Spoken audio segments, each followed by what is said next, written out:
ओम शांति। बाबा की रोज रोज की मुरली सुनने से इतना ज़्यादा लाभ है जो इससे ज़्यादा लाभ इस दुनिया में दूसरे किसी स्थान पर नहीं है। निश्चित रूप से आप जब लगातार 1 वर्ष तक इन मुरलियों को सुनेंगे तो आपको खुद ही मालूम पड़ेगा कि वास्तव में इतनी गहन गंभीर बातें जिसमें कहीं भी अंधविश्वास नहीं है, अंधश्रद्धा नहीं है, इतना सा भी कालापन नहीं है, ज़रा भी झूठ नहीं है, कोई भी फंतासी नहीं है, किसी भी प्रकार की बढ़ा चढ़ा कर कोई बात नहीं की गई है। हाँ, जन्म जन्मांतर की कमाई आप जमा कर सकते हैं इन मुरलियों के द्वारा। तो बाबा एक एक बारीक बारीक बात समझाते हैं। हाँ, इसलिए उन्हें सबसे बड़ा कलाकार कहते हैं। उनकी बनाई हुई मूर्ति, चैतन्य मूर्तियाँ हम सब हैं। और उन्होंने हमें जैसा बनाया था, वास्तव में हमने उनको भूलकर स्वयं को बिगाड़ लिया। अब फिर से बाबा आते हैं, फिर बिगड़ी हुई हम चैतन्य मूर्तियों को फिर से संवारते हैं, एक एक छोटी छोटी सी बात को समझाकर। हाँ, जैसे एक आर्टिस्ट जो है पहले बड़ी बड़ी ब्रश के द्वारा जो है पेंटिंग करते हैं, फिर उसके बाद जब बारीक चीज़ें बनानी होती है तो बहुत छोटा बारीक ब्रश लेते हैं आर्टिस्ट। तो बाबा का जो है ब्रश कहें या कलम कहें, ये कौन सी है? ये बाबा का ज्ञान। बाबा का ज्ञान जो है इतनी सुंदर कलम है जो हम जन्म जन्मांतर हमारे जीवन में ऐसे खुशियों के फूल खिलते हैं जो हम कभी नहीं मुरझाते। तो आज बाबा 28 जनवरी की मुरली में भी वैसे ही बहुत गहन गंभीर बात बता रहे हैं जिससे हमारे जीवन का सुखद निर्माण हो। रोज बाबा कोई ना कोई बातों पर इशारा करते हैं और बहुत प्यार से पढ़ाते हैं। दुनिया में और कोई व्यक्ति ऐसा नहीं होगा जो हम गलती करते जाएं और उसका प्यार ख़त्म ना हो। इसलिए बाबा को प्यार का सागर कहते हैं। हाँ, हमारे अवगुणों को वो जरा भी अपने चित्त में नहीं रखते। तो देखो, ऐसे प्यारे बाबा की मुरली सुनकर आप भी मुरलीधर बन जाओ। बाबा के पास इतना अथाह ज्ञान का खजाना है, फिर भी बाबा कैसे बिल्कुल बच्चे मैं तुम्हारा सर्वेंट हूँ कहते हैं कई बार। देखो, इतने बड़े बाबा, विश्व के मालिक, हम विकारी बच्चों को नमस्ते करते हैं, ये देखो। और हम बच्चे देखो, ज़रा सी भी हमारे में योग्यता रहेगी तो हम उसे बढ़ा चढ़ा कर बताएंगे। है ना? हम जो है थोड़ा पैसा कमाएंगे तो दिखावा ज़्यादा करते हैं। भाई, हम तो दिखावा करने में इतने मशगूल हो जाते हैं कि उस दिखावा करने के लिए यदि हमें कर्ज भी लेना पड़ जाए तो कर्ज का मर्ज भी हम सहते रहते हैं, लेकिन दिखावा ज़रूर करेंगे। बाबा कहते हैं ये सब झूठा अहंकार छोड़ दो। तो आज 28 जनवरी की मुरली में बाबा क्या बोले? देखो, मीठे बच्चे कभी भी मिथ्या अहंकार में नहीं आओ। मिथ्या अहंकार, झूठा अहंकार। अब इसमें कितनी सारी बातें आ गई। हाँ, जैसे धन दौलत दिखाना, महल माणिक दिखाना, उसके भान में रहना, है ना? और अगर सूक्ष्म की ओर चलते हैं तो ये शरीर के भान में रहना, हाँ, वो झूठा अहंकार है। भाई, तुम्हारा शरीर भी एक जैसा कभी नहीं रहेगा। आज तुम्हारा शरीर मजबूत है तो तुम कुछ भी खा रहे हो, कैसा भी कर रहे हो, कुछ भी बोल रहे हो, किसी को भी दुख पहुंचा दे रहे हो। कल तुम्हारा शरीर बूढ़ा होता है तो तुम्हें छोड़ देता है। तो शरीर का भी अहंकार नहीं करना। शरीर का अहंकार भी झूठा अहंकार है। धन दौलत महल माणिक का अहंकार भी झूठा अहंकार है ना भाई। तो उस अहंकार में नहीं आओ। हाँ, इस रथ का भी पूरा पूरा रिगार्ड रखो। हाँ, कई लोग कहते अरे ये क्या बताएंगे, हम तो जानते हैं, खूब हम शास्त्र पढ़े हैं, ये तो ऐसा ही गपोड़ा कर रहे हैं, ऐसा कई लोग कहते हैं। लोगों को ये पता नहीं है कि भाई ब्रह्मा के द्वारा ही सृष्टि की रचना। कौन सी सृष्टि की रचना? ये कलयुगी पतित सृष्टि की थोड़ी, सतयुगी पावन सृष्टि की रचना करते हैं शिव बाबा। तो उस रथ का भी रिगार्ड रखना चाहिए।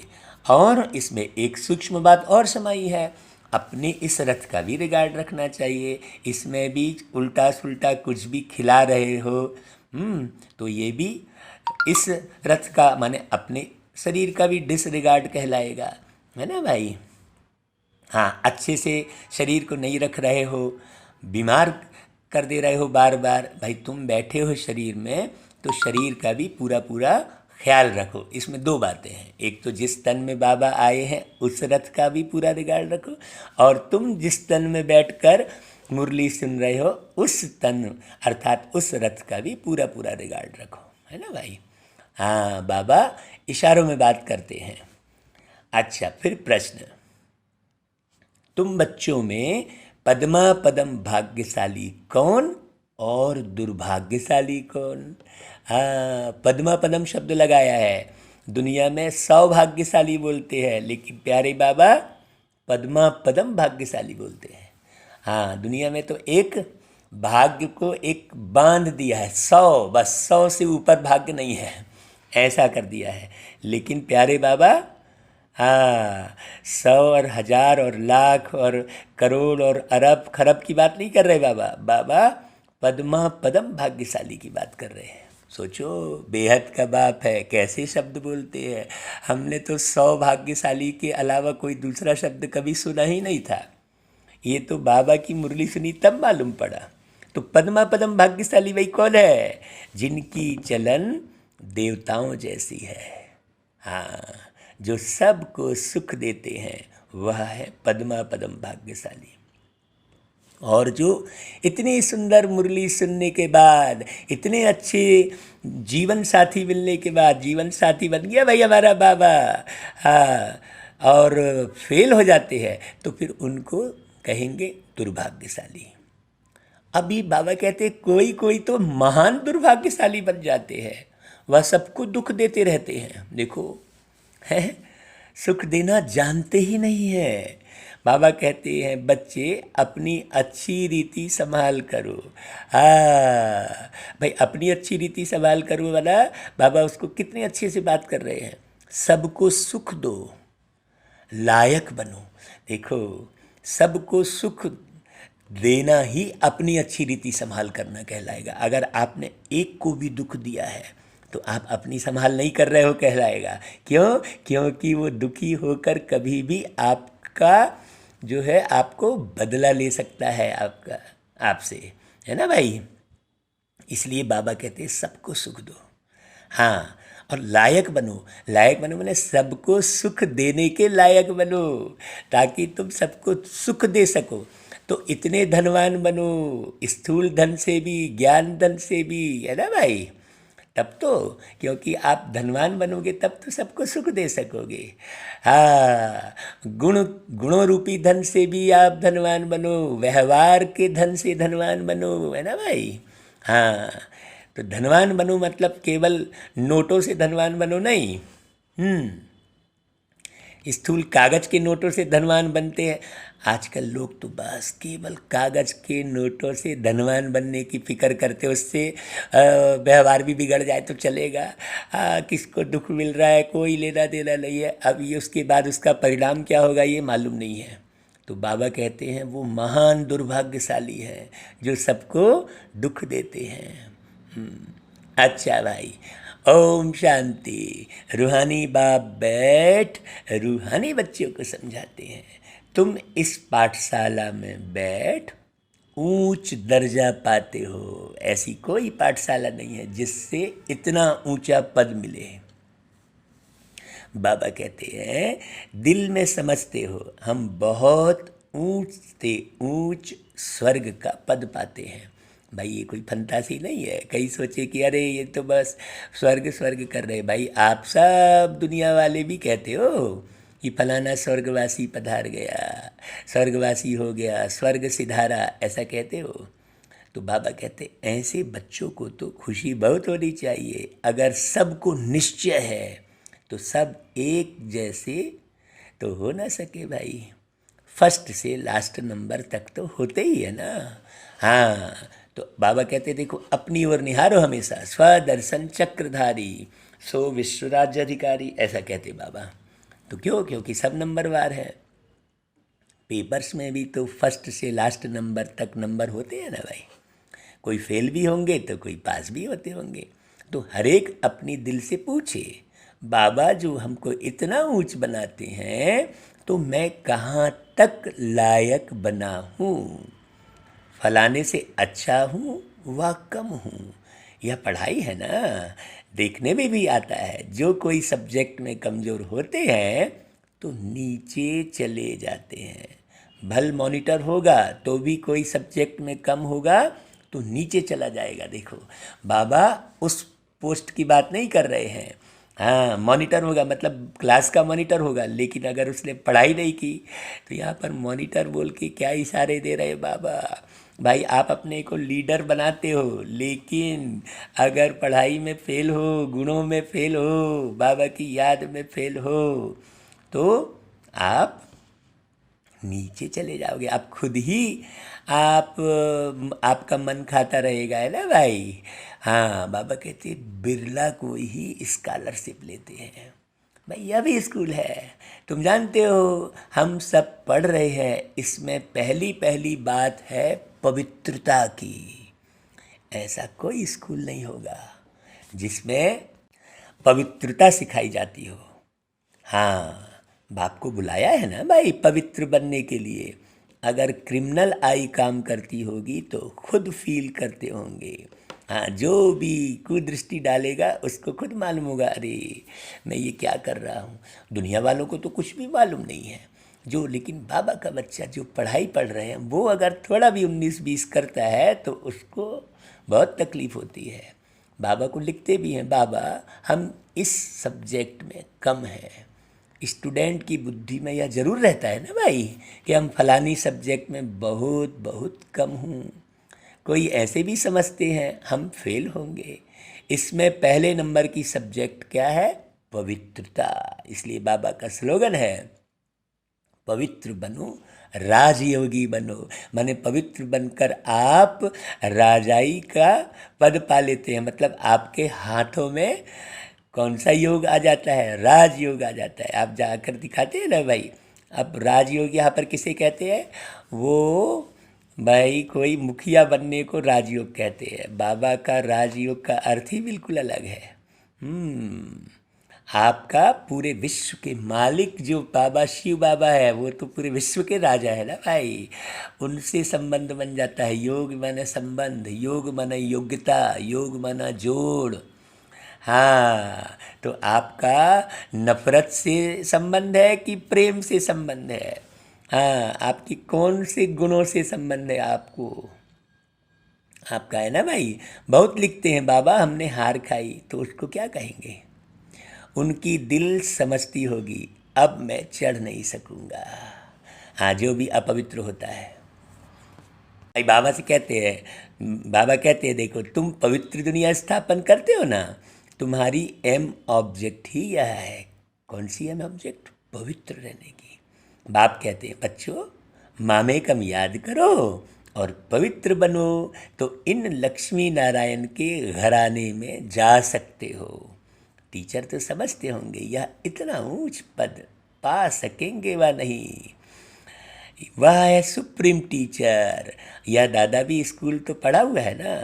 कोई कोई छोकरे भी ऐसे खराब काम करते हैं जो आखिर मास्टर को सज़ा देनी पड़ती है ना। बाबा देखो कैसे गहन इशारे दे रहे हैं। आगे बहुत ज़ोर से सजाएं देते थे, अभी तो सजा आदि कम कर दी है तो स्टूडेंट्स और ही जास्ती बिगड़ते हैं। आजकल जो है आजकल तो भैया अगर टीचर ने बच्चे की गलती निकाली और उसे सजा दी तो उनके माँ बाप ही झगड़ना शुरू कर देते हैं। तो आजकल देखो स्टूडेंट कितना हंगामा करते हैं। स्टूडेंट को न्यू ब्लड कहते हैं ना, वह देखो क्या करते हैं। अब देखो यहाँ पर बाबा बड़े गहन इशारे दे रहे हैं। स्टूडेंट को न्यू ब्लड कहते हैं, तो भाई हम सब बच्चे शरीर रूप से भले बूढ़े हैं, लेकिन हम तो स्टूडेंट हैं ना भाई। हम तो पूरे जीवन भर स्टूडेंट हैं, तो हमारे अंदर सदा ही न्यू ब्लड मतलब सदा ही नया नया संकल्प, श्रेष्ठ संकल्प, खुशियों वाला संकल्प आता रहेगा। तो बाबा कहते देखो वो स्टूडेंट क्या करते हैं, आग लगा देते हैं, अपनी जो है बहुत शारीरिक ताकत दिखाते हैं। है ना भाई, यह है ही आसुरी दुनिया। हाँ, अच्छे अच्छे युवा लड़के ही बहुत खराब होते हैं, उनकी आंखें बहुत क्रिमिनल होती है। देखने में तो बड़े अच्छे आते हैं, हाँ देखो युवा तो बड़े अच्छे दिखते हैं, लेकिन आंखें बहुत क्रिमिनल होती हैं। बाबा बहुत संभाल करने की बात कर रहे हैं। जैसे कहा जाता है ना, ईश्वर का अंत नहीं पाया जाता, ऐसे उनका भी अंत नहीं पाया जाता। बाहर से बड़े अच्छे दिखेंगे। अब लोग ईश्वर का अंत नहीं पाया जा सकता बोलते हैं, जबकि वास्तव में इंसानों का अंत नहीं पाया जा सकता। भाई ये किस प्रकार का मनुष्य, ये थोड़ी समझ में आता है। इसलिए कहते हैं आदमी जाने बसे, सोना जाने कसे, ऐसा बोलते हैं। हाँ, तो बाबा एक एक बात की संभाल कर रहे हैं। कहते हैं देखो भाई किस प्रकार का मनुष्य है, वो देखने पर मालूम पड़ता है। हाँ, ज्ञान का बुद्धि से पता पड़ता है भाई यह कैसे पढ़ता है, इनकी एक्टिविटी कैसी है। कोई तो बात करते हैं जैसे मुख से फूल निकलते हैं, और कोई तो ऐसी बात करते जैसे पत्थर निकालते हैं। देखने में बहुत अच्छे पॉइंट्स आदि भी लिखते हैं। हाँ, खूब अच्छे अच्छे व्हाट्सएप करेंगे। हाँ, अपन उनके स्टेटस में देखना बहुत अच्छी अच्छी रहेगी, परंतु है पत्थर बुद्धि, बाहर का शो है। इसलिए बाबा ने ऊपर में क्या बोला, मिथ्या अहंकार नहीं करना। और उसी की डिटेल है देखो मुरली में, जो बाबा की हेडिंग शुरू में जो पॉइंट होती है, बाबा उसी को बहुत अच्छे ढंग से बारीकी से समझाते हैं, ताकि आप पूरी तरह आपका निर्माण हो जाए। बाबा कहते हैं देखो बच्चे, माया बड़ी दुस्तर है, इसलिए गायन है ना, आश्चर्यवत सुनंती, अपने को शिव बाबा की संतान कहलावंती, औरों को सुनावंती, कथनती, फिर भागंती अर्थात ट्रेटर बनंती। हाँ, ऐसे नहीं कि होशियार ट्रेटर नहीं बनते हैं। इसलिए बहुत सावधानी रखना भाई, बुद्धि किसी में नहीं लगाना, अच्छा हो या बुरा हो, बुद्धि लगाना एक बाप से।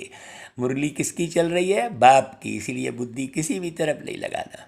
बाबा कहते हैं देखो अच्छे अच्छे होशियार भी ट्रेटर बन पड़ते हैं। उस सेना में भी ऐसे होता है, एरोप्लेन सहित ही दूसरे देश में चले जाते हैं। यहाँ भी ऐसे होता है, यहाँ पढ़ते पढ़ते फिर दूसरे के पास चले जाते हैं। स्थापना में बड़ी मेहनत लगती है भाई, बच्चों को भी पढ़ाई में मेहनत, टीचर को भी पढ़ाने में मेहनत, सब में मेहनत होती है। देखा जाता है यह तो सबको डिस्टर्ब करते हैं। पढ़ते नहीं हैं तो स्कूलों में हंटर लगाते हैं। यह तो बाप है, बाप कुछ भी नहीं कहते भाई, या तो बाप ही टीचर है, काहे को हंटर लगाएगा भाई, जो जैसा करेगा सो पाएगा, ये सिस्टम सेट है। बाप के पास यह कानून नहीं है। यहाँ तो बिल्कुल शांत रहना होता है अंदर से। बाप तो सुखदाता, प्यार का सागर है, तो बच्चों की चलन भी ऐसी होनी चाहिए, बाप समान बनना चाहिए। जैसे देवताएं होते हैं, तुम बच्चों को बाबा सदैव कहते हैं बच्चे तुम पद्मा पदम भाग्यशाली हो, परंतु पद्मा पदम दुर्भाग्यशाली भी बनते हैं। ऐसा थोड़ी है यहाँ नहीं बनते भाई। जो फेल होते हैं उनको तो दुर्भाग्यशाली कहेंगे ना। बाबा जानते हैं भाई यह तो अंत तक होता ही रहता है, कोई ना कोई महान दुर्भाग्यशाली भी जरूर बनते हैं। चलन ऐसी होती है, समझा जाता है यह ठहर नहीं सकेंगे, इतना ऊंच बनने लायक नहीं है, सबको दुख देते रहते हैं, सुख देना जानते ही नहीं, तो उनकी हालत क्या होगी। बाबा सदैव कहते हैं बच्चे अपनी अच्छी रीति संभाल करो। भाई तुम अपनी अच्छे से संभाल करोगे तो सबकी कर पाओगे संभाल। यह भी ड्रामा अनुसार होने का है, और ही लोहे से भी बदतर बन जाते हैं। ऐसा नहीं है कि यहाँ कोई आ गया तो उसकी सतयुग की सीट फिक्स हो गई, कैसा भी करेगा तो सतयुग में जाएगा, ऐसा नहीं है भाई। लोहे से भी बदतर बन जाते, बाबा कह रहा है, मतलब कलयुग के लायक भी नहीं रहते। सो भी अच्छे अच्छे कभी चिट्ठी भी नहीं लिखते हैं, बेचारों का क्या हाल होगा। अपने मिथ्याभिमान में रहते हैं, मैंने तो सब समझ लिया है, मैं तो बाबा की मुरली सुनता हूँ, मुरली सुनाता हूँ, ऐसे मिथ्याभिमान में नहीं रहना। बाबा को याद करना, मुरली किसकी चल रही है, बाबा की, इसलिए अपने अभिमान में कभी नहीं आना। बाप कहते हैं, मैं आया हूँ सर्व का कल्याण करने, आज सर्व की सद्गति करता हूँ, कल फिर अपने आप सबकी दुर्गति हो जाती है। तुम कहेंगे हम कल विश्व के मालिक थे, आज गुलाम बन गए हैं। अभी सारा झाड़ तुम बच्चों की बुद्धि में है। यह वंडरफुल झाड़ है, इस झाड़ का किसी को पता ही नहीं है। इतना बड़ा कुनबा, भाई बाप ही आके बताएगा ना, उनको तो छोटे छोटे कुनबे होते हैं। मनुष्यों को यह भी पता नहीं है। अभी तुम जानते हो, कल्प माना पूरे 5000 वर्ष का एक्यूरेट झाड़, 1 सेकंड का भी फर्क नहीं पड़ सकता। इस बेहद के झाड़ की तुम बच्चों को अभी नॉलेज मिल रही है। नॉलेज देने वाला है वृक्षपति। हाँ, कहते हैं ना भाई, बीज कितना छोटा होता है, उनसे फल देखो कितना बड़ा निकलता है। यह फिर है वंडरफुल झाड़, इनका बीज बहुत छोटा है। भाई आत्मा कितनी छोटी, बाप भी बहुत छोटा, इन आँखों से देख भी नहीं सकते। भल विवेकानंद का बतलाते हैं, उसने कहा ज्योति इनसे निकल मेरे में समा गई। ऐसी कोई ज्योति निकल कर फिर समा थोड़ी ही सकती है। भाई क्या निकला, ऐसी कोई ज्योति तो होती नहीं है, या समझते नहीं। ऐसे ऐसे साक्षात्कार तो बहुत होते हैं भाई, जैसा मन में सोच लिया वैसा दिखने लग गया, परंतु वो लोग मान देते हैं, फिर महिमा भी लिखते हैं। भगवान वाच कोई भी मनुष्य की महिमा है नहीं। हाँ, जमाने भर का मिथ्या अहंकार करते हैं, फंतासी दिखाते हैं ना भाई। महिमा है तो सिर्फ देवताओं की, और जो ऐसा देवता बनाने वाला है उसकी महिमा है। भाई देवता बनाने वाला शिव बाबा। बाबा ने कार्ड बहुत अच्छा बनाया था, जयंती मनाना हो तो एक शिव बाबा की। इन लक्ष्मी नारायण को भी ऐसा बनाने वाला तो शिव बाबा है ना, बस एक की ही महिमा है, उस एक को ही याद करो। यह खुद कहते हैं, ऊंच से ऊंच बनता हूँ फिर नीचे भी उतरता हूँ। कौन, ब्रह्मा बाबा। हाँ, कृष्ण बनते हैं, फिर लास्ट में देखो क्या हालत हो जाती है। भाई यह बात तो किसको पता नहीं है। ऊंच से ऊंच लक्ष्मी नारायण ही फिर 84 जन्मों के बाद नीचे उतरते हैं, यह किसी को नहीं मालूम। तत्वम लिखा है, लेकिन इसका अर्थ नहीं मालूम। भाई तुम ही विश्व के मालिक थे, फिर क्या बन गए, तुम बने कौन, तुम आत्मा। सतयुग में कौन थे भाई, तुम ही थे, तुम ही तो सब थे भाई, याद करो। नंबरवार पुरुषार्थ अनुसार राजा रानी भी थे, है ना भाई। भाई सूर्यवंशी चंद्रवंशी डिनास्टी के भी थे। बाबा कितना अच्छी रीति समझाते हैं भाई। देखो जरा, इस सृष्टि चक्र का ज्ञान तुम बच्चों की बुद्धि में चलते फिरते रहना चाहिए। हाँ भाई, जो भी समझ है, आप तो कर्म करते भी समझदार रहोगे ना भाई, बात है समझदारी की। तुम चैतन्य लाइट हाउस हो, सारी पढ़ाई बुद्धि में रहनी चाहिए, परंतु यह अवस्था हुई नहीं है। बाबा कहता है होने की है। हाँ भाई, बहुत सारे बच्चे देखो 2-2 3-3 घंटे का प्रवचन बिना देखे बोलते हैं ना अच्छी अच्छी बात। आप देखो तो कैसी बुद्धि में उन्होंने भरा हुआ है। बाबा ने यही आस रखी कि बच्चे अपनी बुद्धि में सारा ज्ञान भरे। हाँ, कई तो फिर पॉइंट देखेंगे, देखने की भी ज़रूरत नहीं पड़े। अगर आप पॉइंट देख रहे हो, मतलब आपकी बुद्धि कहीं ना कहीं उलझी हुई है। आप पॉइंट बन गए तो फिर कोई पॉइंट देखने की आवश्यकता नहीं पड़ेगी आपको। बाबा कहते हैं देखो ना भाई, तुम चैतन्य लाइट हाउस है ना भाई, तुम प्रकाशित होते रहोगे तो सब तरफ प्रकाश फैलता रहेगा। बाबा कहते हैं परंतु यह अवस्था अभी हुई नहीं है, होने की है। जो पास विदानर होंगे उसकी यह अवस्था होगी। सारा ज्ञान बुद्धि में होगा। बाप के लाडले लवली बच्चे भी तब कहलाएंगे। बाबा बाबा किसी का नाम नहीं लेते हैं, लेकिन कितना प्यार करते हैं बाबा। ऐसे बच्चों पर बाप स्वर्ग की राजाई कुर्बान करते हैं। कहते हैं मैं राजाई नहीं करता हूँ, तुमको देता हूँ। इसको निष्काम सेवा कहा जाता है। बच्चे जानते हैं बाबा हमको सिर के ऊपर चढ़ाते हैं, जैसे लौकिक में भी कांधे पे बिठाते हैं ना भाई बच्चों को, तो ऐसे बाप को कितना याद करना चाहिए। हाँ, यह भी ड्रामा बना हुआ है। बाप संगम पर आकर सबको सद्गति देते हैं, नंबरवार पुरुषार्थ अनुसार। मतलब आपको सद्गति भी कैसे मिलेगी? पुरुषार्थ के आधार पर। नंबर 1 हाईएस्ट बिल्कुल पवित्र, और नंबर लास्ट बिल्कुल अपवित्र। याद प्यार तो बाबा सबको देते हैं, लेकिन भाई योग्यता के आधार पर ही होना चाहिए। ऐसे थोड़ी यहाँ के जैसे कि 33% आया तो उसको ऑफिसर बना दिया, और 96% आया वो घूम रहा है बेचारा बेरोजगार। यहाँ का कानून और प्यारे बाबा की बनाई हुई दुनिया का कानून बहुत अंतर है। हाँ, बाबा गुणों के आधार पर, योग्यता के आधार पर, शक्ति के आधार पर ही किसी को जो भी पद मिलेगा उसी आधार पर मिलेगा भाई। बाबा ऐसी दुनिया बनाते हैं, ऐसा सिस्टम बनाते हैं बाबा। बाबा कितना अच्छी रीति समझाते हैं, बच्चे कभी भी मिथ्या अहंकार में नहीं आना चाहिए। बाप कहते हैं खबरदार रहना, रथ का भी रिगार्ड रखना है। इस द्वारा ही तो बाप सुनाते हैं ना। इसने तो कभी गाली नहीं खाई थी, सब प्यार करते थे। अभी तो देखो कितनी गाली खाते हैं। कई ट्रेटर बन भागंती हो गए तो फिर उनकी गति क्या होगी? फेल होंगे ना भाई। बाप समझाते हैं माया ऐसी है, इसलिए बहुत खबरदारी रखते रहो। माया किसको भी छोड़ती नहीं है, इसलिए अलबेलेपन में नहीं आना भैया, लापरवाह नहीं होना। सब प्रकार की आग लगा देती है माया, काम की आग, क्रोध की आग, लोभ की आग।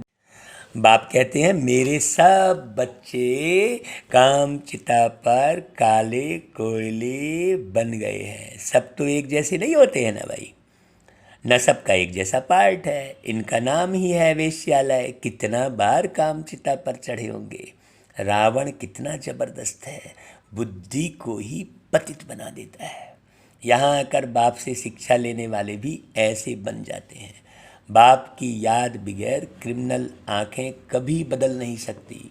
इसलिए सूरदास की कहानी है तो बनाई हुई बात। दृष्टांत भी देते हैं। अभी तुम बच्चों को ज्ञान का तीसरा नेत्र मिलता है। हाँ, वो कभी बंद नहीं होना चाहिए भाई। अज्ञान माना अंधियारा। कहते हैं ना तुम तो अंधे अज्ञानी हो।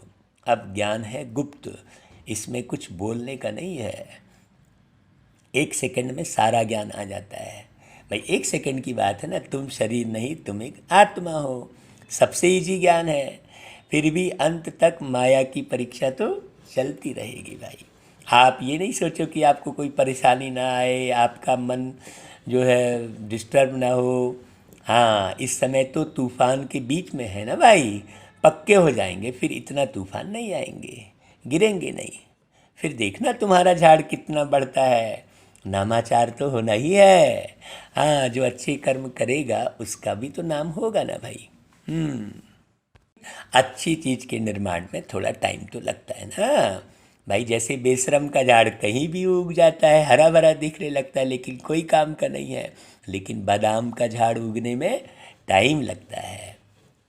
झाड़ तो बढ़ता ही है, थोड़ा विनाश होगा तब फिर बहुत खबरदार रहेंगे। फिर बाप की याद में एकदम चटक जाएंगे। फिर बाद में समझेंगे अरे टाइम तो बहुत थोड़ा है। बाप तो बहुत अच्छा समझाते हैं, आपस में बहुत प्यार से चलो, आँख नहीं दिखाओ। क्रोध का भूत आने से देखो शकल एकदम ही बदल जाती है। हाँ, तुमको तो लक्ष्मी नारायण जैसी शकल वाला बनना है ना भाई। अहम ऑब्जेक्ट सामने है। बाबा ने सबसे पहले वो ऑब्जेक्ट रखा। साक्षात्कार पिछाड़ी को होता है जब ट्रांसफ़र होते हैं कि भाई अब हम जाकर क्या बनेंगे। जैसे शुरू में साक्षात्कार हुए ऐसे अंत समय में भी बहुत पार्ट देखेंगे। तुम बहुत खुश रहेंगे। मिरुआ मौत मलू का शिकार। हाँ, पिछाड़ी में बहुत सीनरी देखनी है, तब तो फिर पछताएंगे भी ना, अरे हमने यह किया। फिर उनकी सज़ा भी बहुत कड़ी मिलती है। बाप आकर पढ़ाते हैं, उनकी भी इज्जत नहीं रखते तो सज़ा तो मिलेगी ना। सबसे कड़ी सज़ा उनको मिलेगी जो विकार में जाते हैं या शिव बाबा की बहुत ग्लानि कराने के निमित्त बनते हैं। माया बड़ी ज़बरदस्त है। स्थापना में क्या क्या होता है भाई, किसी भी चीज़ के निर्माण में तो बहुत तकलीफ़ होती है ना भाई। तुम तो अभी देवता बनते हो ना, सतयुग में असुर आदि तो होते नहीं। हाँ, यह संगम की ही बात है। यहाँ विकारी मनुष्य कितना दुख देते हैं, बच्चियों को मारते हैं, जाओ शादी जरूर करो। स्त्री को विकार के लिए कितना मारते हैं, कितना सामना करते हैं। कहते हैं सन्यासी भी रह न सके, या फिर कौन है जो पवित्र रह दिखाते हैं। आगे चल समझेंगे भी ज़रूर। हाँ, क्योंकि बहुत सारे सन्यासियों को भी गिरते देखा है, तो इसलिए लोगों का भरोसा ही उठ गया है। उन्हें ये नहीं मालूम है कि यहाँ तो डायरेक्ट परमात्मा बोल रहे हैं। बाबा कहते हैं सिवाय पवित्रता के देवता तो बन नहीं सकते। तुम समझाते हो हमको इतनी प्राप्ति होती है, तब छोड़ा है ना। हाँ भाई, लोगों को प्राप्ति का पता ही नहीं है कि भाई पवित्र रहने से कितनी सारी प्राप्ति होती है। मन कितना बढ़िया रहता है सारा समय, बुद्धि में कितनी सुंदर बातें आती हैं, निर्णय करने की क्षमता बढ़ जाती है। हाँ, परखने की क्षमता बढ़ जाती है। देखो कितनी सारी प्राप्ति होती है। अभी तो भाई तुम परख सकते हो क्या? निर्णय लेते हो क्या? एक धक से निर्णय ले पाते हो? नहीं, सोचते रहते हो। क्यों? क्योंकि विषय विकार में फंसे हो। बाबा कहते हैं हाँ, भगवान वाच काम जीते जगत जीत। ऐसा लक्ष्मी नारायण बनेंगे तो क्यों नहीं पवित्र बनेंगे भाई। फिर माया भी बहुत पछाड़ती है। ऊंची पढ़ाई है ना भाई। हाँ, बाप आकर पढ़ाते हैं यह सिमरन अच्छी रीति बच्चे नहीं करते हैं तो फिर माया थप्पड़ लगा देती है भाई। सारा समय ये रहना चाहिए भाई, बाबा हमको क्या क्या बोला, कैसा पढ़ाया बाबा। सारा समय बाबा की याद रहेगी ना, तो फिर माया कुछ नहीं कर पाएगी। लेकिन माया अवज्ञाएं भी बहुत कराती है। फिर उनका क्या हाल होगा? माया ऐसा बेपरवाह बना देती है, अहंकार में ले आती है, बात मत पूछो। नंबरवार राजधानी बनती है तो कोई कारण से बनेगी ना। अभी तुमको पास्ट प्रेजेंट फ्यूचर का ज्ञान मिलता है तो कितना अच्छी रीति ध्यान देना चाहिए इस ज्ञान में। बाबा के ज्ञान में ध्यान देना ही वास्तव में ध्यान है। अहंकार आया और यह मरा। माया एकदम बर्थ नाटे पैनी बना देती है। बाप की अवज्ञा हुई तो फिर बाप को याद कर नहीं सकते। अच्छा भाई, बाबा फिर याद प्यार देते हैं। मीठे मीठे सिकी लधे बच्चों प्रति मात पिता बाप दादा का याद प्यार और गुड मॉर्निंग। रूहानी बाप की रूहानी बच्चों को नमस्ते। फिर धारणा के लिए मुख्य सार। देखो भाई, आपस में बहुत बहुत रूहानी प्यार से चलना है, आत्मी प्यार से चलना है।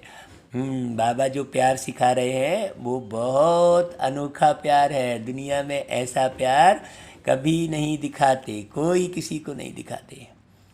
हाँ, कभी भी क्रोध में आकर एक दो को आंख नहीं दिखानी है। हाँ देखो, अपनी अवस्था बहुत अच्छी बनानी है, बाप की अवज्ञा नहीं करनी है भाई। नहीं तो लोग बोलेंगे देखो बड़ा ज्ञान सुना रहा था और अभी आंखें दिखा रहा है। हाँ, आप थोड़ी भी गलती करोगे तो लोग पकड़ लेंगे। क्यों? क्योंकि सफ़ेद कपड़े में इतना सा भी दाग फट दिखाई देता है। तो आप सफ़ेद मार्ग पर चल रहे हो ना भाई, स्वच्छ सत्य मार्ग पर चल रहे हो, इसलिए थोड़ी भी भूल नहीं कर रहा भाई। दूसरा, पास विद आनर बनने के लिए पढ़ाई बुद्धि में रखनी है। हाँ, बुद्धिमान बनना है, चैतन्य लाइट हाउस बनना है। दिन रात बुद्धि में ज्ञान घूमता रहे, क्योंकि जब तक बुद्धि में ज्ञान नहीं घूमेगा आप कहीं भी उलझ जाएंगे। इसलिए भाई अभी तो साधन बने हैं, आप ज़्यादा हुआ तो आप कान में हेडफोन लगा के चलते फिरते काम करते ये मुरली सुनते रहो। हाँ, जितना ज़्यादा सुनेंगे फिर उतना बनते चले जाएंगे भाई, ध्यान रहेगा। अच्छा भाई, फिर वरदान। सदा अपने श्रेष्ठ भाग्य के नशे और खुशी में रहने वाले पद्मा पदम भाग्यशाली भव। हाँ, देखो सबसे पहली बात कि इतना बड़ा भाग्य कि आपको मुरली सुनने मिल रही है। हाँ, इस संसार में करोड़ों लोग हैं लेकिन सुनते कितने लोग हैं? देखो, प्रतिदिन सुनते होंगे कुछ 1 लाख लोग ही सुनते होंगे मुरली, करोड़ों में। सारे विश्व में जो भी धर्म पिताएं व जगत गुरु कहलाने वाले बने हैं, किसी को भी माता पिता के संबंध से अलौकिक जन्म और पालना प्राप्त नहीं होती है। भाई यहाँ तो देखो कैसा हमको अलौकिक जन्म मिला है और कैसा हमको माँ बाप की पालना मिल रही है, अलौकिक। वे अलौकिक माता पिता का अनुभव स्वप्न में भी नहीं कर सकते। और आप पद्मा पदम पति श्रेष्ठ आत्माएं हर रोज माता पिता की व सर्व संबंधों की याद प्यार लेने के पात्र हो। स्वयं सर्वशक्तिमान बाप आप बच्चों का सेवक बन हर कदम में साथ निभाता है। तो इसी श्रेष्ठ भाग्य के नशे और खुशी में रहो। हाँ, बाबा मेरे साथ है, प्यार की बरसात है, बाबा मेरे साथ है, सांझ सवेरे याद में तेरे। ऐसा देखो गीत याद आ जाता है बीच बीच में भाई। हाँ, ऐसे बाबा के गीत भी सुनोगे ना तो नशे में रहोगे, क्योंकि गीतों में भी बहुत ज्ञान समाया हुआ है, बाबा की याद समाई हुई है, बाबा का प्यार समाया हुआ है। गीतों से गीता बन रही है भाई। हाँ, अच्छा भाई, फिर देखो बाबा ने स्लोगन क्या बताया। तन और मन को सदा खुश रखने के लिए खुशी के ही समर्थ संकल्प करो। हाँ, हमेशा खुशी के संकल्प करो तो तन मन सदा खुश रहेंगे। तन भी बढ़िया रहेगा, मन भी बढ़िया रहेगा। अच्छा भाई, मन को प्रभु में लगा लो तुम, जीवन को दिव्य बना लो तुम। बहुत जल्दी भाई आपको ये गीत संगीत के साथ सुनने मिलेगा। हाँ, दिल थाम कर बैठे रहिए, इंतज़ार कीजिए। बाबा बहुत अच्छे अच्छे संगीत का निर्माण करवा रहे हैं, गीत बनवा रहे हैं। मुझ आत्मा से इस शरीर के द्वारा बाबा गीत गवा रहे हैं। भाई मुझे तो कुछ नहीं आता है, बाबा कराता है। करन करावनहार मेरा बाबा मीठा भी नहीं है, बाबा तुम सा हंसी कोई भी नहीं है, बाबा तुम सा हंसी जो दे दे हमें, जो दे दे हमें कई जन्मों की खुशी, कोई भी नहीं है,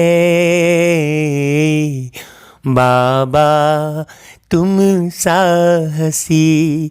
तो मीठे मीठे भाइयों बहनों, बाबा जैसा हसीन कोई नहीं है। देखो बाबा आप मानो या ना मानो, लेकिन हम तो जान गए हैं, पहचान गए हैं बाबा को। इसीलिए लगातार स्वपुरुषार्थ हो रहा है, अपने आप हो रहा है।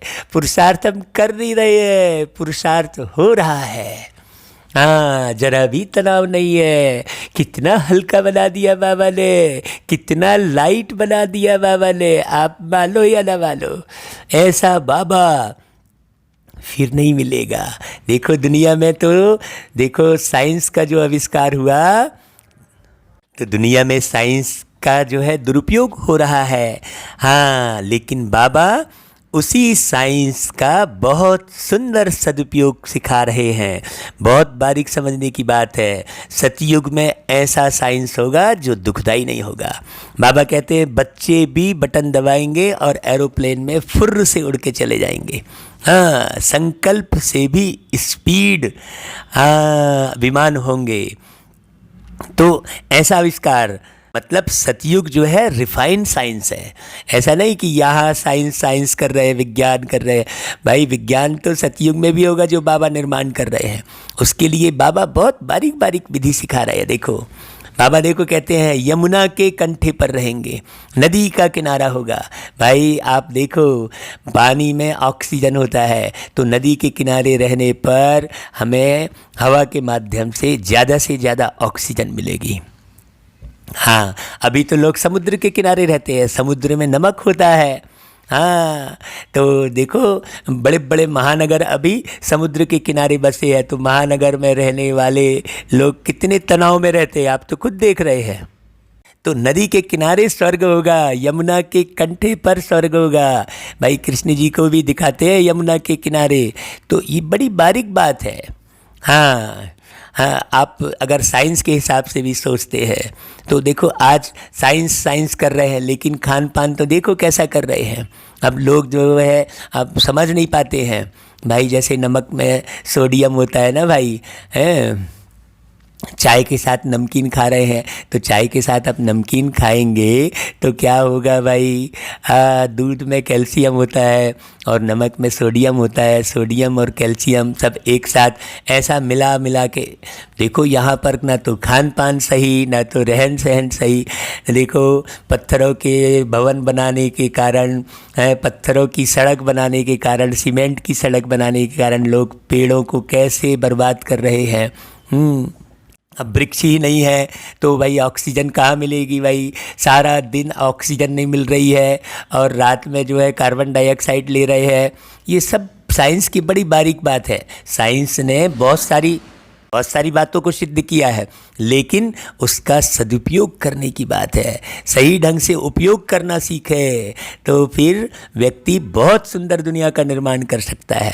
अब मोबाइल का आविष्कार किया तो लोग उसका भी दुरुपयोग कर रहे हैं, सब गंदे चित्र देख रहे हैं, कितने सारे गंदे ऐप्स बना रहे हैं। वो नामी ऐप्स रखा है, वो ऐप्स नहीं है, वो ऐब है वास्तव में देखा जाए तो। फेसबुक बना है तो भाई मित्रता के लिए बना है, अच्छी बातों के लिए बना है, लेकिन उसमें भी लोग दुश्मनी करते हैं, उल्टी सीधे वाक्य लिखते हैं, उल्टी सीधे पिक्चर डालते हैं। तो सारा साइंस का दुरुपयोग कर रहे हैं। बाबा आकर सुंदर ज्ञान सुनाकर, आत्मा का ज्ञान सुनाकर, अविनाशी ज्ञान सुनाकर सबका सुधार कर रहे हैं बाबा। लेकिन लोग इसे भी समझते नहीं है। यहाँ भी लोग उल्टा सीधा, कभी यहाँ बाबा आ रहे, कभी वहाँ बाबा आ रहे, लोगों को भटकाते हैं। अरे भाई, बाबा की मुरलियों से ही मालूम पड़ेगा कि भाई बाबा आकर निर्माण करके बच्चों को जिम्मेदारी सौंप के बाबा न्यारे हो रखे हैं।